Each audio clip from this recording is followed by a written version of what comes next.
Hi everyone, welcome back to Difference Frames the World, a channel to see the world from a unique perspective. Today, we discuss BRICS, a soft power that has recently evolved into hard power. As the United States launched a sudden raid on Venezuela and seized President Nicolás Maduro, a special naval fleet made up of multiple countries was quietly assembling in waters near South Africa, which marked the first-ever joint naval exercise under the BRICS framework. The question is, what signal does it send? According to Global Times, China's official news outlet, at the UN Security Council, representatives from China, Russia, South Africa, and others strongly condemned the U.S. military strike on Venezuela, calling it a blatant act of unilateral bullying. Almost at the same time, another piece of news broke. Led by China, the BRICS countries would conduct a joint naval exercise off the coast of South Africa, codenamed Will for Peace 2026. The drill is scheduled from January 9 to January 16, lasting a full 8 days.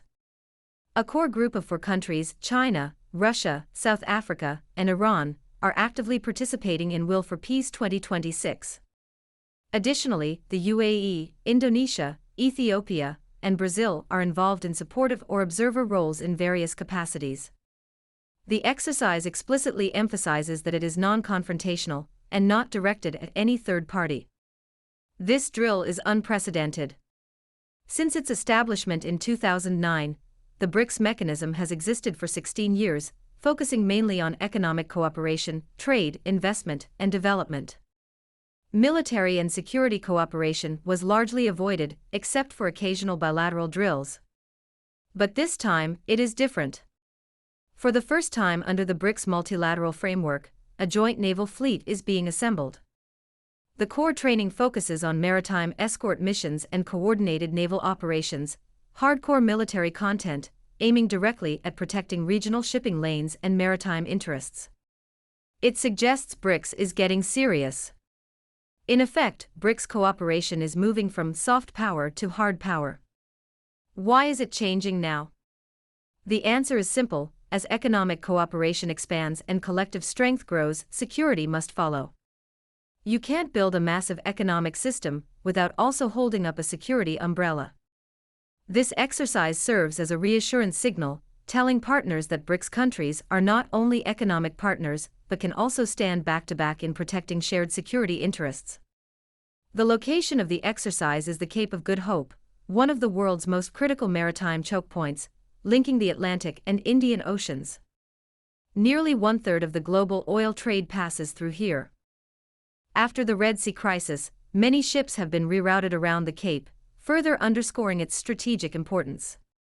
Most BRICS trade, and trade with other developing countries, relies on maritime routes, and the Cape of Good Hope is an essential area. Effective control of this area means controlling the economic lifeline of the global South. For decades, the U.S. Navy has dominated the world's key sea lanes. In early January 2026, the U.S. seized a Russian-flagged oil tanker. A Russian submarine had been following the tanker for over 2 weeks as it traveled across the Atlantic.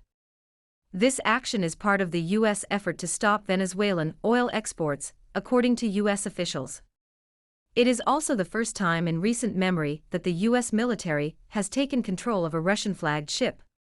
Following the seizure of the Russian tanker, there have been renewed discussions on protecting civilian shipping from high-tech piracy. A big contrast is that U.S. forces hesitate to detain heavily armed Chinese tankers due to fears of a potential violent response. China's strategy to arm its civilian fleet is the main reason why the U.S. did not attempt to detain Chinese tankers transporting oil from Venezuela, as it is fearful of China's potential response. The People's Liberation Army Navy now operates more combat vessels than the U.S. Navy, contributing to American caution in testing China's resolve at sea. The U.S. has not seized any China-flagged oil tankers. Although U.S. forces have seized or stopped tankers linked to oil from Venezuela, none of these tankers officially carried a Chinese flag. For example, the tanker known as Bella 1 was seized after changing its flag to Russia to avoid U.S. control. Some stopped ships operated under false flags or had ties to Panama or Timor-Leste, not as officially Chinese tankers.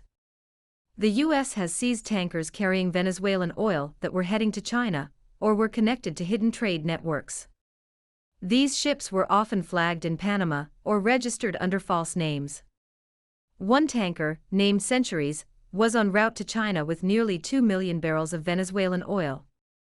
It led to strong diplomatic criticism, including from China, but the ship had a different flag, not China's.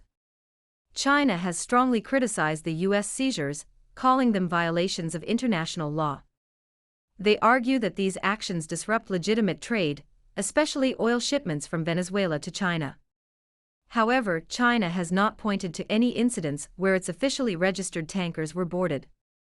The flag state is important legally. Usually, a ship follows the laws of the country whose flag it flies.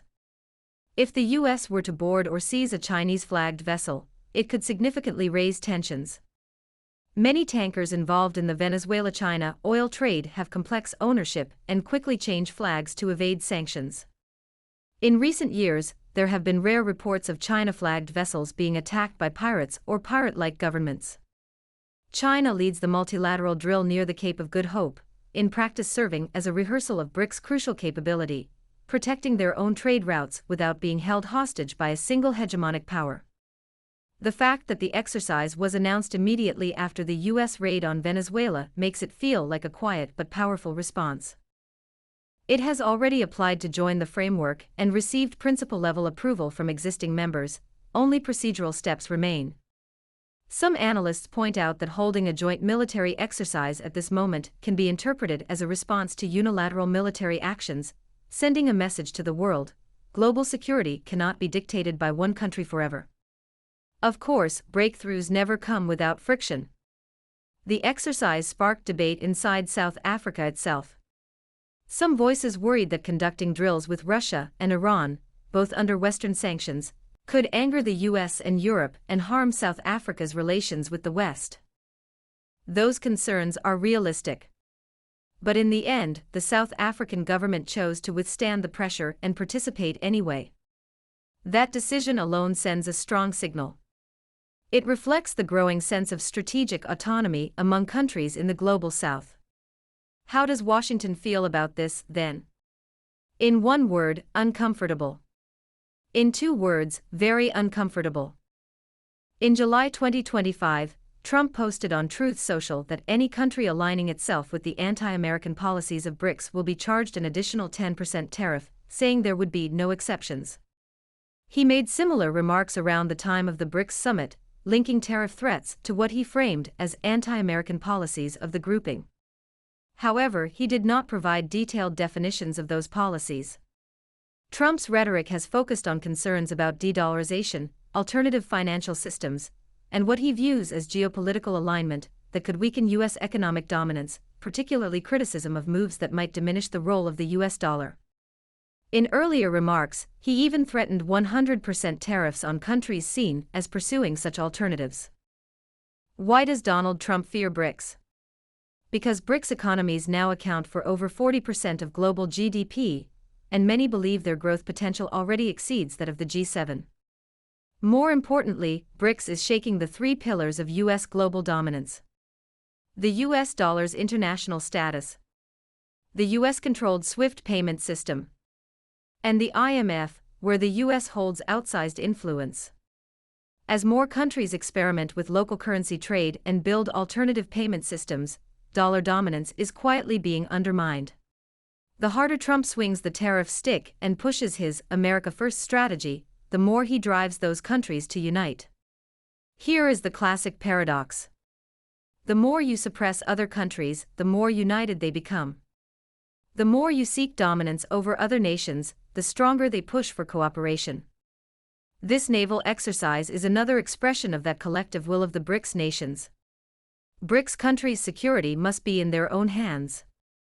An organization that once focused solely on economics is now stepping into security cooperation, which strikes at the most sensitive nerve of U.S. strategy. So Will for Peace 2026 is far more than a simple military drill. It is a watershed moment. From now on, BRICS may no longer be just an economic forum, but a dual-track platform combining economic and security cooperation. This kind of comprehensive, practical collaboration will only tighten bonds among member states. At present, over 40 countries have expressed interest in joining BRICS, with Latin American nations especially enthusiastic. It proves that multipolarity is not an empty slogan. Instead, it's a shared aspiration. Will tensions increase going forward? Possibly. Competition may intensify. The US will not sit by and watch its hegemonic foundations erode. It will apply pressure across finance, technology, and geopolitics. But the trend is increasingly irreversible. The BRICS circle of friends continues to expand. If this naval exercise succeeds and becomes institutionalized, it could spread into more domains. Its implications for protecting developing countries' interests in global governance toward fairness are enormous. In short, the joint naval exercise in South Africa means far more than tactical coordination among a few ships. It signals the acceleration of a more complex, more dynamic, multipolar world.